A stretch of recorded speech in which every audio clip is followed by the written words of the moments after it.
Good morning. Good morning.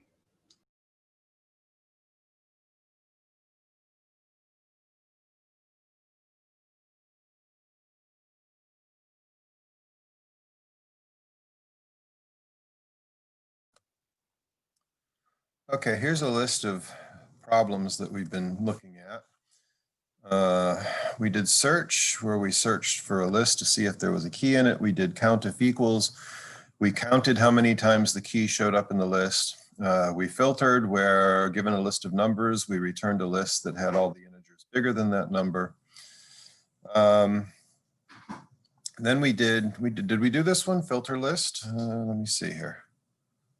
Yes, we did filter list, given a list of integers and a key, a list of lists of integers and a key, then return every list that has the key in it. And then we started into point cloud, where we did the point cloud center of mass. Given an unweighted set of points, return the center of mass. So let's look real quickly at these last two.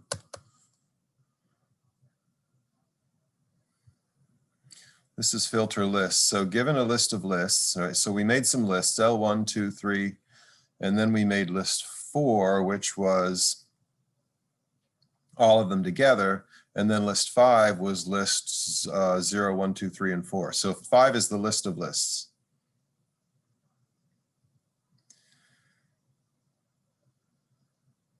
And then all we did was the search function on an individual list. And then to do the list of lists, return a list if it contains the key. All we did was, if the key was in the specific list we're looking at, we added that list to the list that we're putting out. Maybe I should call it a super list. So we gave it a super list. I'm inventing that term. And then we're going to get a super list back, meaning a list of lists. And then all we had to do was do the search function on an individual list. If the search function returned true, we added that list to the super list. If not, we just kept building up our super list. I want to put a couple comments in these, and I haven't uploaded these to the site yet, so I want to put a couple comments in these first.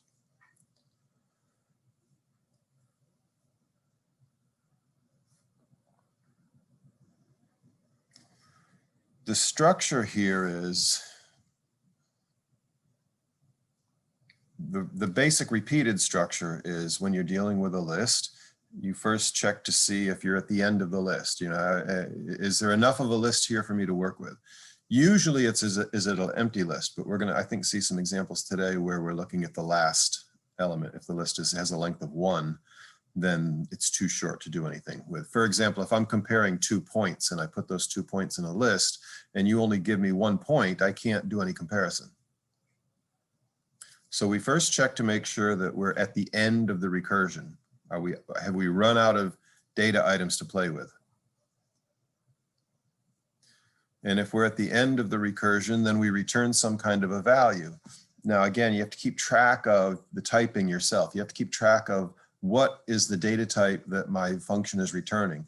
In the case of the search function, it's returning a Boolean value, true, if the key is in the list, false otherwise. So if we're out of entities, out of data items to play with, we have to return a Boolean value. Otherwise, we start looking through the list, and if we meet this criteria, we return a true. Now, in the filter list example, what are we returning? We're returning a super list, which means every time we return, we're basically adding a list that gets added to the super list. If we're given an empty list in this case, we have to return a list. That's the data type that we have to return. So we're just going to return the empty list. So be aware, are you returning a Boolean? Are you returning an integer value? Are you returning some kind of a list? Be aware of that so that when you reach the end of your recursion, you're returning the appropriate thing. And then inside of my, okay, I really do have some data to work with, therefore I'll do something, right? If some condition, do something. Notice that we're returning a list in each case. Whenever we say cons, we're actually returning the super list. The super list is made up of individual lists. And so car L in this case is a list, because what did we put in? We put in a super list.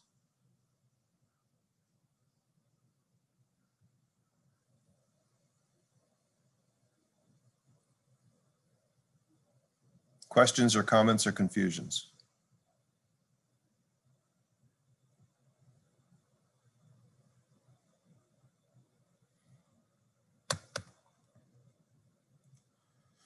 For the center of mass, we're dealing with point clouds now, and the point clouds are being represented as lists of ordered pairs. So this is XY coordinate. This is a 0.00, the 0.40, the 0.04, the 0.44. And the center of mass problem says, given a list of unweighted points, which we'll call PC, return the center of mass, which we'll call CM, where CM is equal to the average X value and the average Y value. Standard averaging. Notice if we put in weighted points, right, where each point has a different weight, it would complicate the computation a little bit, but not horrifically.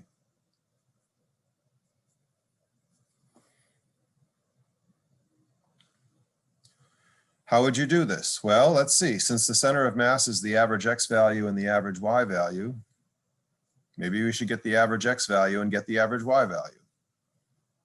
And the way I chose to do it is get the sum of all the X's in one function and then use another function to get the average. And the average is just the sum divided by the number of points there are, the length of the original points list, point cloud. And then same thing for Y. So I created this Y sum function. Same trick. Give me a list of points and I'm going to sum all their Y values together. What's the data type that you're getting back? It's a number. So if you give me an empty list, I'm going to give you a number. If you don't give me an empty list, I'm going to add the Y value of the first point to whatever I get for the sum of the rest of the list. So I add, that's how you get the Y value of the first point, and then you just call the summation on the rest of the list. Once you have that, the average function is easy. All you do is divide the sum. This is from XM. You divide the sum by the length of the list, right? The length of the list is going to tell you how many points there are. I do that once for X, I do that once for Y, and then the actual top level function, let me get to it. The center of mass function down here is really simple because I've done all my work ahead of time. It's just give me the X average, give me the Y average. Oh, and since I need to return those in a list, I'm going to make that a list.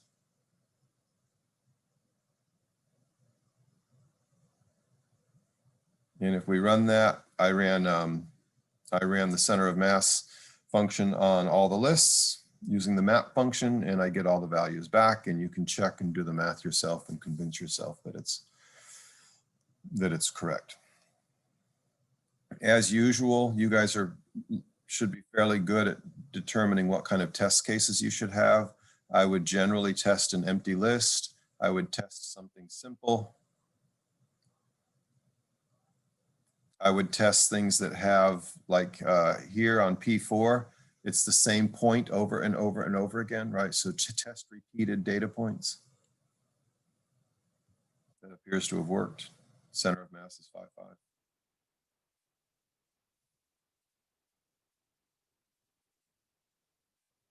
So how do you do this? You take the larger problem, and in a top-down way, you can keep breaking it up into smaller and smaller problems. And then you can build it. I tend to build it bottom up. I'll build the small function, and then the small function gets put into a slightly more sophisticated function, and then that gets put into a more sophisticated function. So here I built the summation function first, and then I put that into the average, and then for center of mass, all I did was call average twice. This is just function composition.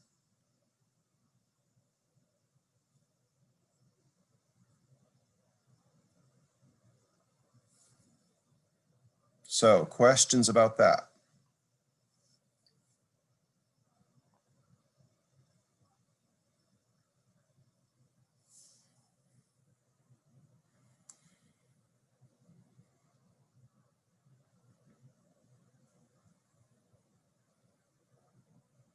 Okay, let's do this point clouds then. Instead of center of mass, let's filter,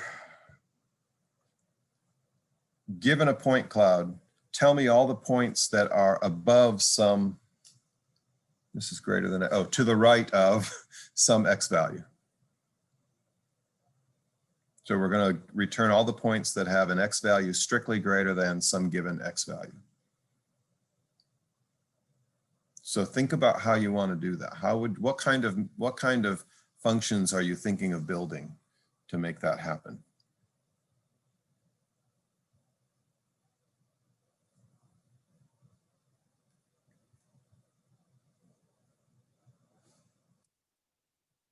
And while you're thinking,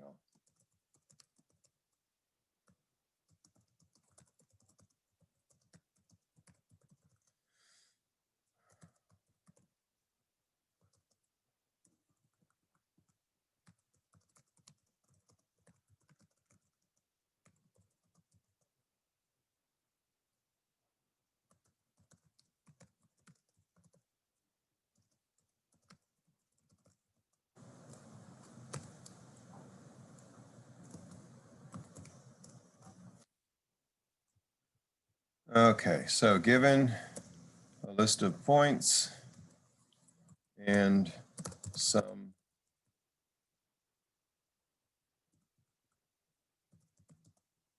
threshold x value, let's call that xt. Okay, so how are you thinking about this? What are your thoughts?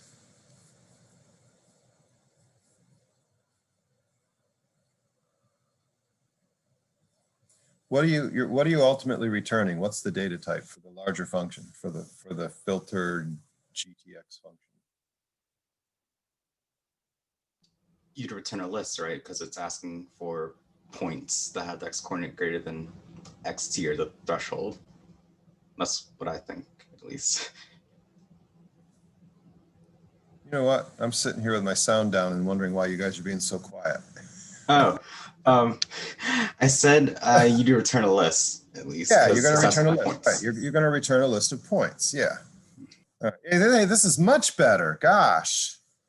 Okay, so that's the larger thing, which means that you're going to walk down these lists, and in every point, you're going to say, hey, is the x coordinate greater than the threshold, right? So I'm going to create a function that returns a Boolean value. If the x coordinate of the point is greater than the threshold, I'm going to return true. Otherwise, I'm going to return false. So I'm going to create that as my helper function here. And I don't know, let's call it,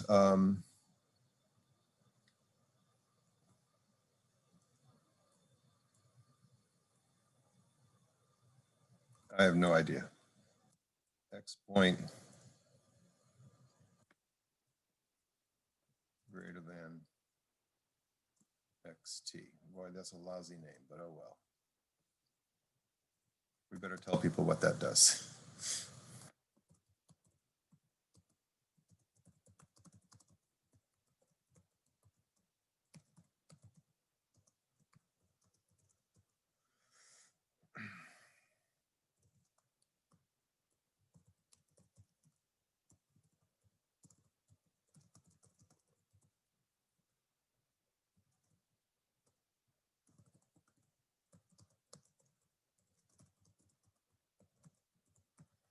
And we can name these things right here. Takes inputs a point, P,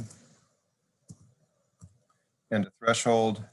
We're calling that XT, so let's call that XT throughout, and then returns us. So that's what we're going to do. Okay. So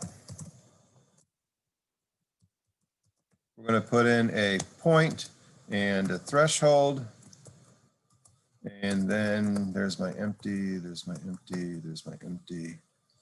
Now, we don't have to check to make sure that they gave us a point. We don't have to. But, you know, good programming practices, right? That kind of thing.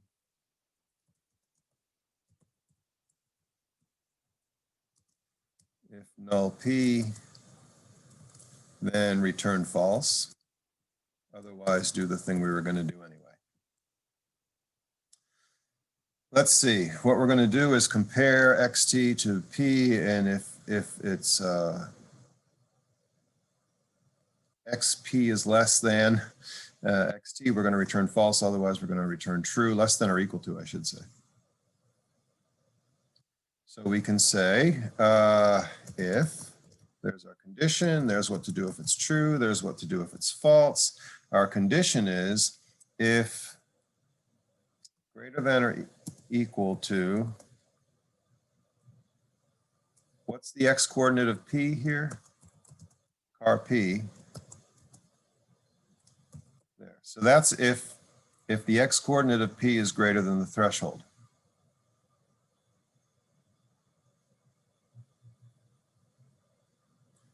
If that's true, return true. If it's not true, oh wait, I want strictly greater than, sorry. I don't know what happened there. Okay, return.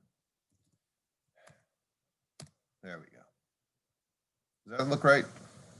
Let's test that, right? So you can,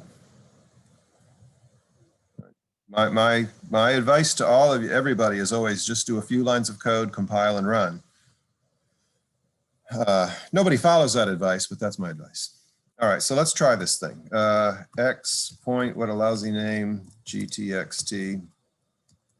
And let's pick a point, 5, 5. And let's pick a threshold, 3. And it says true. And if we do that again,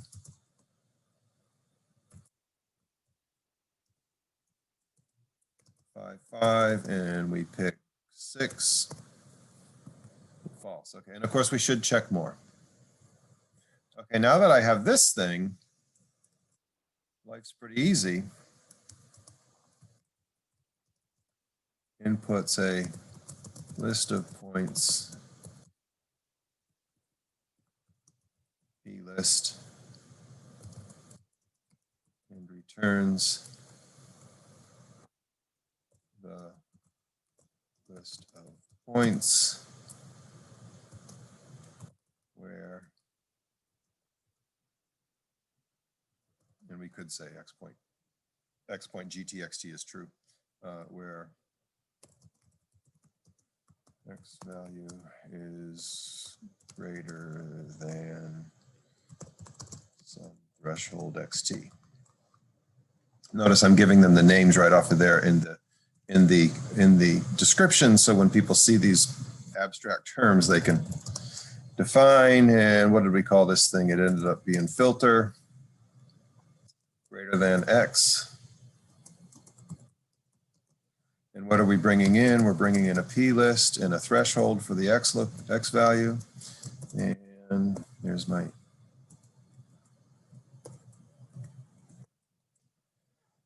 okay. So now what are you thinking? What should happen?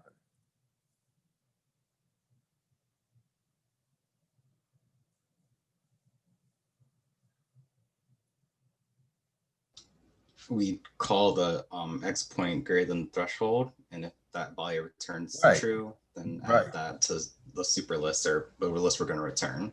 Exactly, right. So that means we have to check to make sure did we run out of points, right? You always, the thing about any kind of iteration or recursion is you got to turn it off. So the first thing we'll do is check to see if we ran out of points.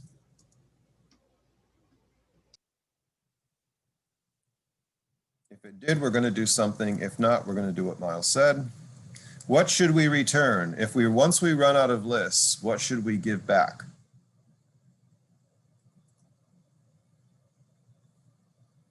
Is it a Boolean, a number, a list?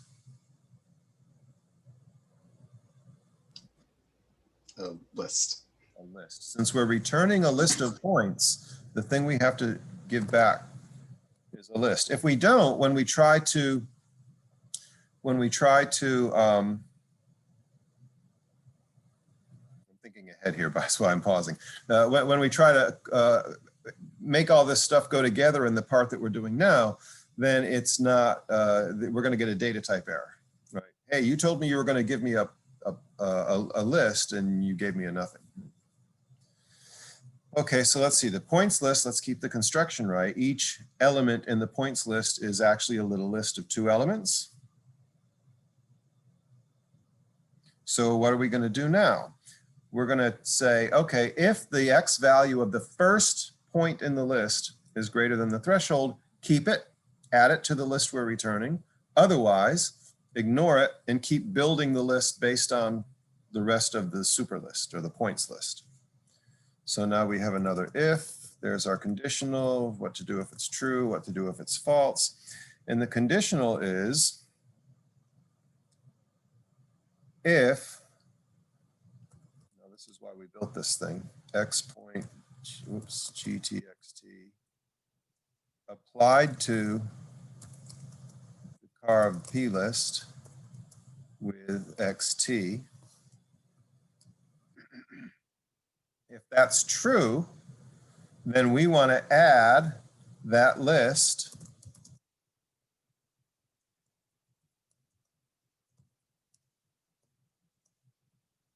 to the filter list that we get from the rest of the points list. Filter greater than X applied to the rest of the list using the same threshold.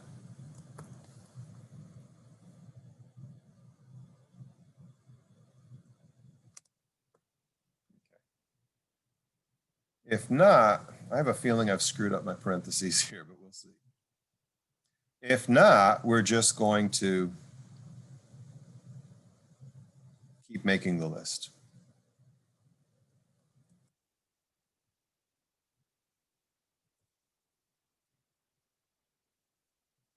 Okay, that's that, that's that, that's that, that's that, that's that. Okay, I guess it's all right. I just don't, there we go.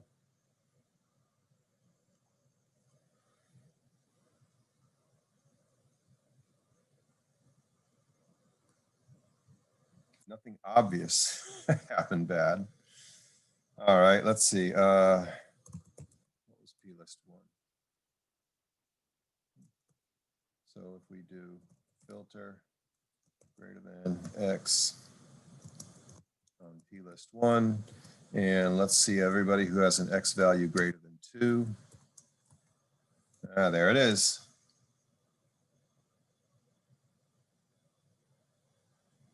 Oh, that's why my parentheses seem messed up. There, car PDR, there we go. Now, are these going to work out? Yeah.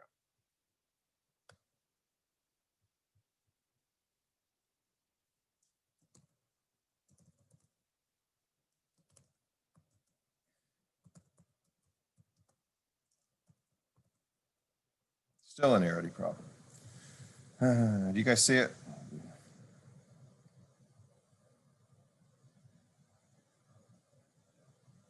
Okay, stop, stop, stop, stop, stop. If that should be my conditional. That's, so I did the same problem. It's because I cut and pasted. Jeez. I've done that a couple of times. I don't know why I keep doing that.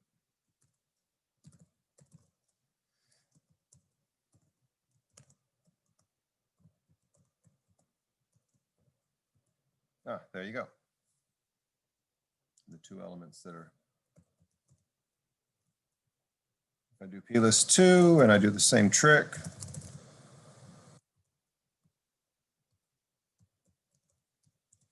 I don't know, let's pick 16.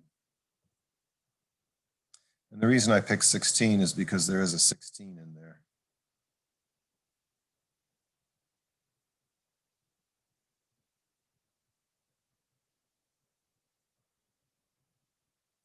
And there's my empty list. So if I try this,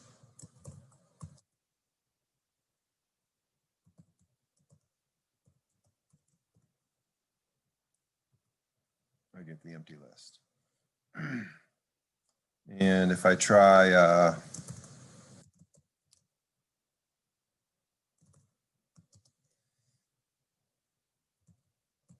P list 3 again, and let's try a really big number, and we get the empty list.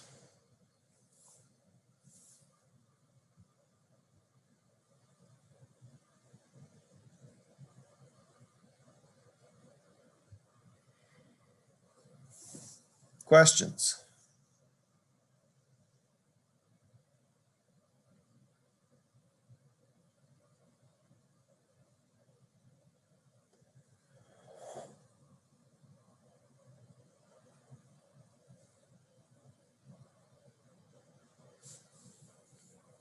Is it starting to make sense?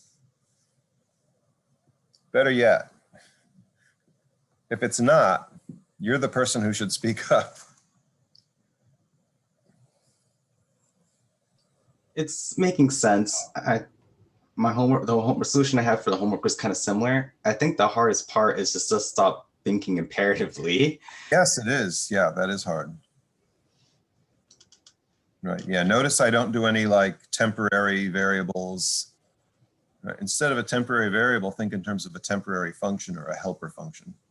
Yeah. And then you just call that function inside the larger one.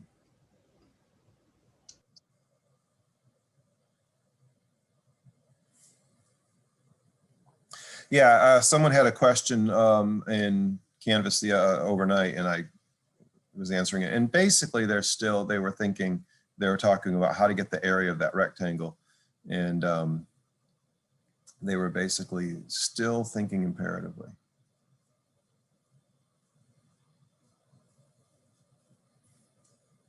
Let's see, let's try this. This one's a little tougher. What about PC filter inside of a box? I give you a point cloud, I give you a rectangle, and you return a list containing all points inside of the rectangle. In other words, another one would be PC bounding box.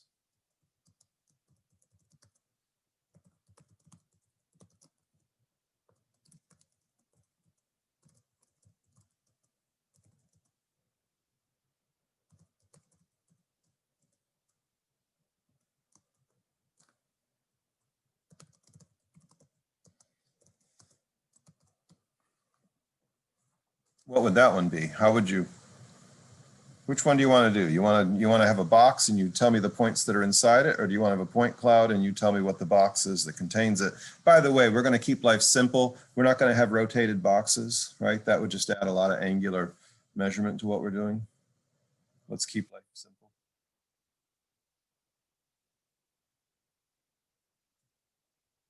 Any preference?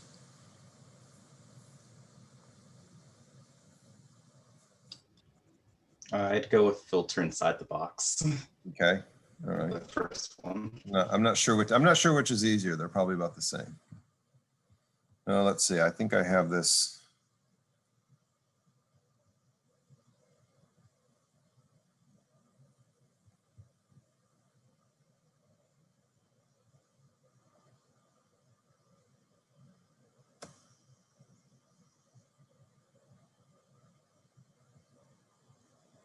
I don't have PC filter, PC max, or center mass. Okay, let's Let's do filter inside box file, better save as, save as, save as, okay.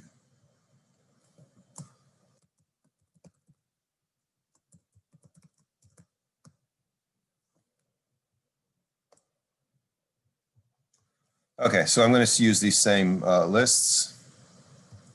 I better get rid of this.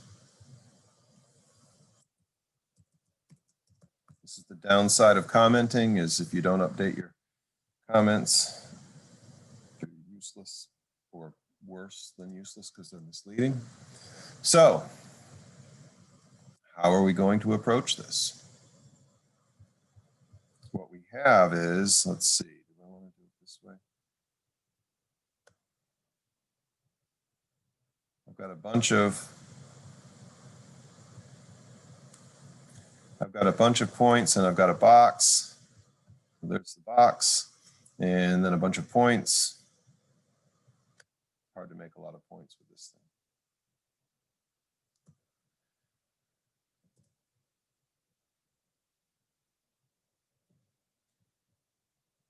I don't know why they think that blue is a good color.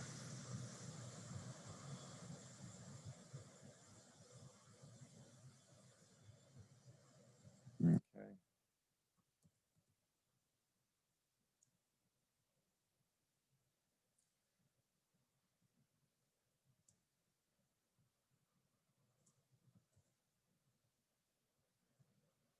Yikes. So anyway, come on.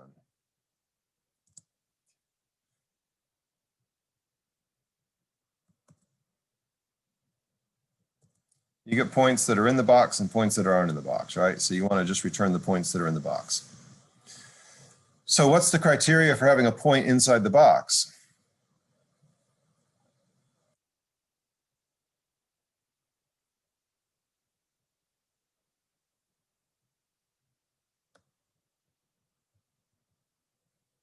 If the rectangle is going to be given by upper and lower coordinates, so it's x upper, y upper, x lower, y lower, and then a point is just given by x, y, then when is the point inside the box?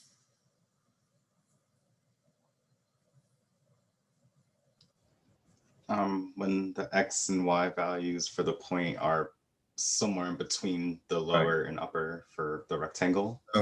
So we need to have an and statement. X upper greater than x lower less than x, and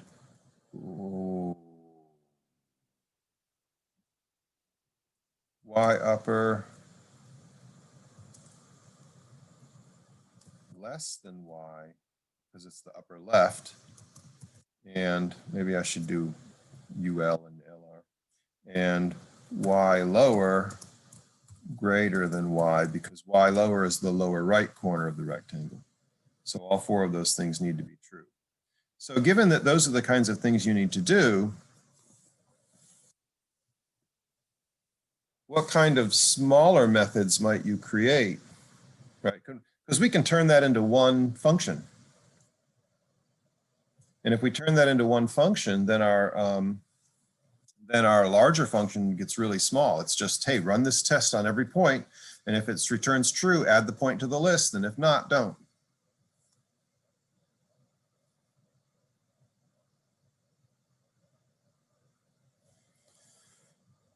Pretend we had this magical point, this magical function.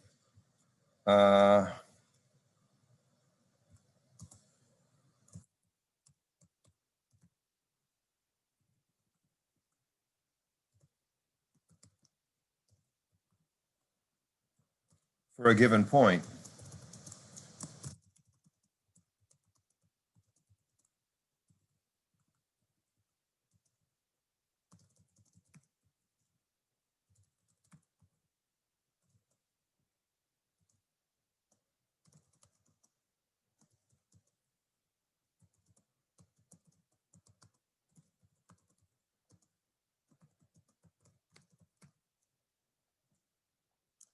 So I can do define,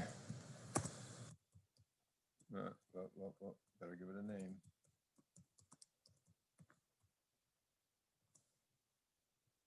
I'm doing top-down design this time, not bottom-up.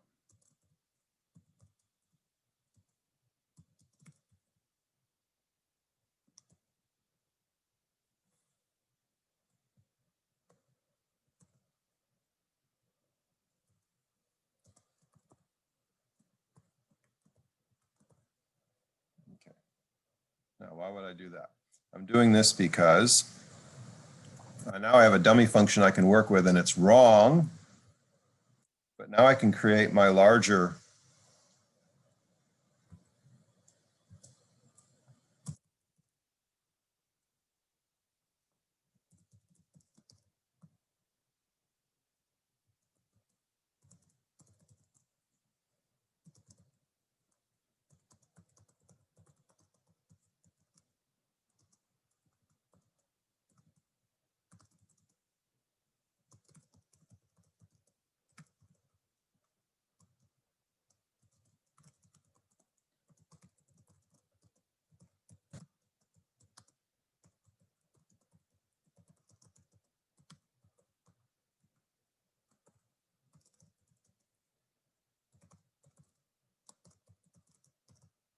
notice in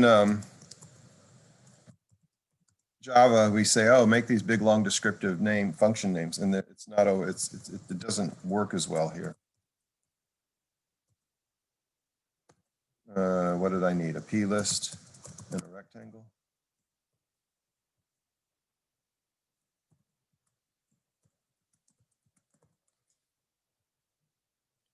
And same as always, let's make sure we still have points to check. If you give me an empty list of points, I'm not going to give you anything. I'm going to return an empty list back.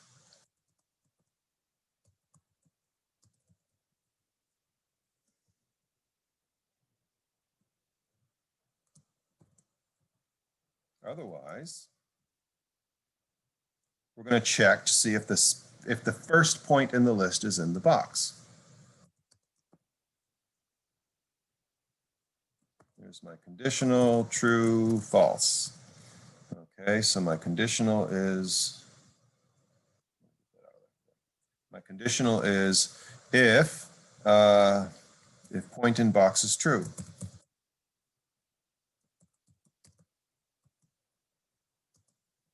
And we give it a point and a rectangle, right?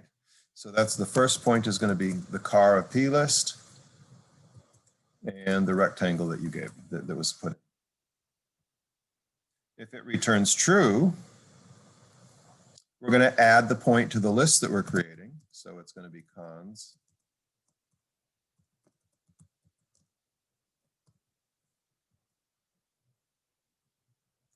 added to whatever we got from the rest of the list. Now, I seem to be screwing up my parentheses here, so keep an eye on me.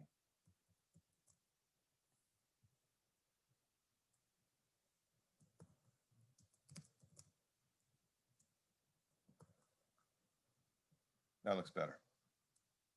Otherwise, we're just going to make a list out of the rest of the list, points list.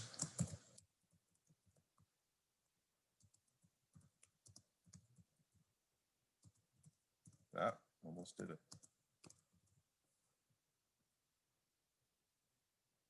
Okay. Now, since I made this thing hard-coded to true, what should I get back? Just the list that I put in, right?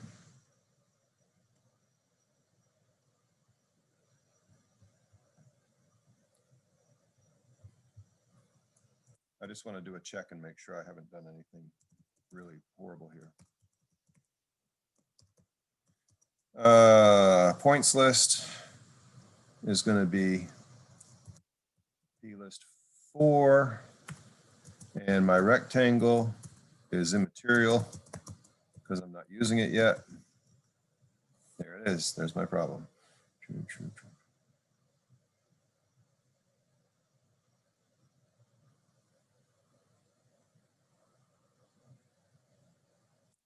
Application, not a procedure. Oh, gosh darn it. No, that's right.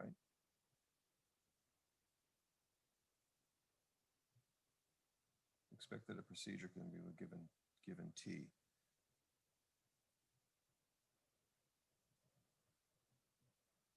If point,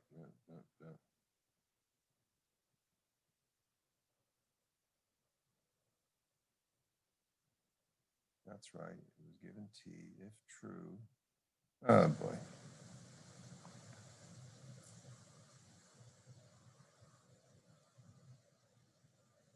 I don't see it. I've got a screwed up set of, oh.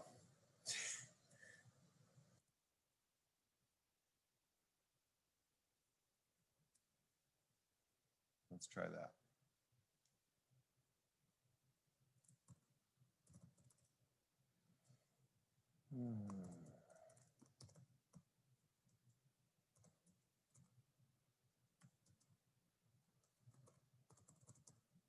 I should, there we go. Okay. It was trying to apply true to something. Okay, that's what was going on. All right, now we have to fix this point in box method.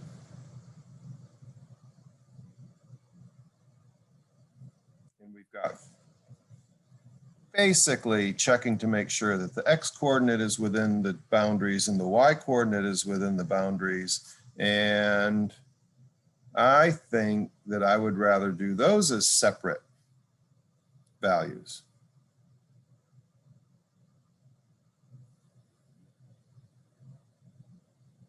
Separate methods. So if I did,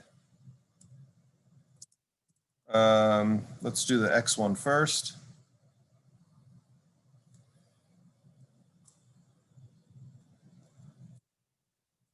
This is a lousy name.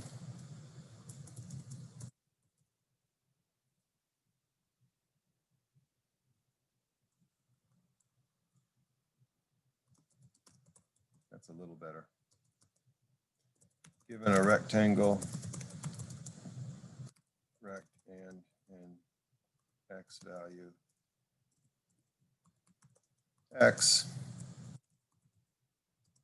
return true if x is within the x component of the rectangle. And false otherwise.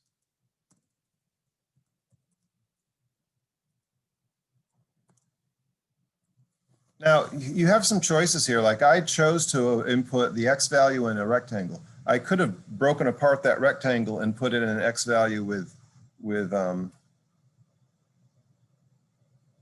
the two different x values from the rectangle already pulled out.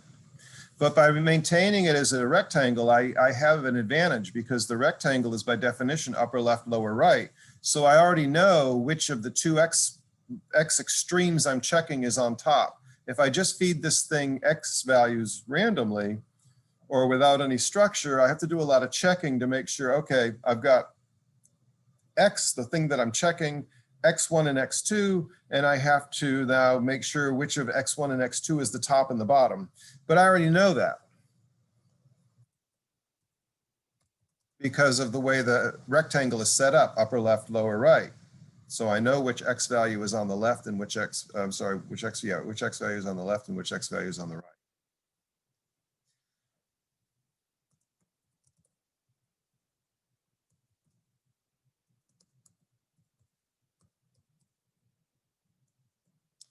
And we're putting in a rectangle and an x value.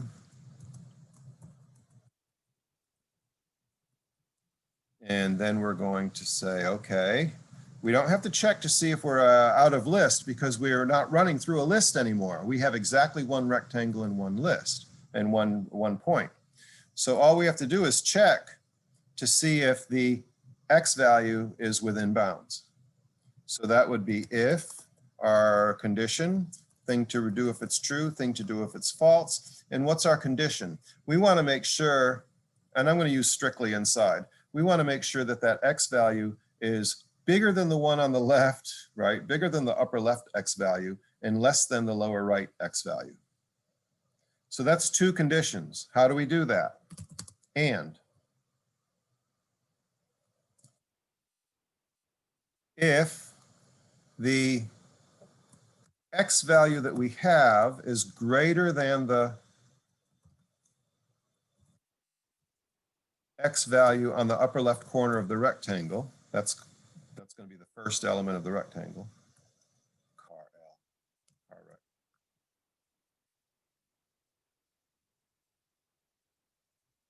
There's our first condition. And our second condition is if the x value is less than the second x coordinate, which is car,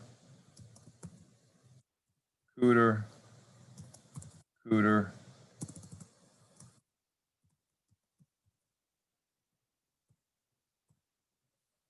okay, so that's that. That's that. That's the entire conditional.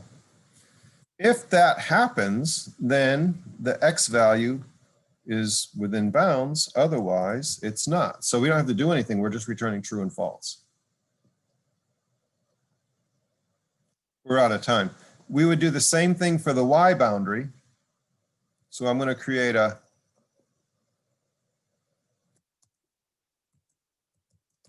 y in bounds test. And then my point in box becomes simply, now I need this back again.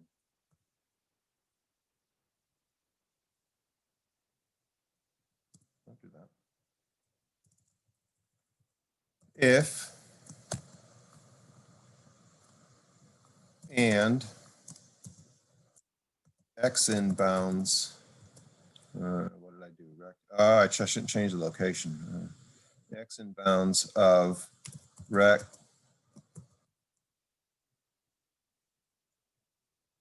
car P, right? Because that's the x coordinate of the point. And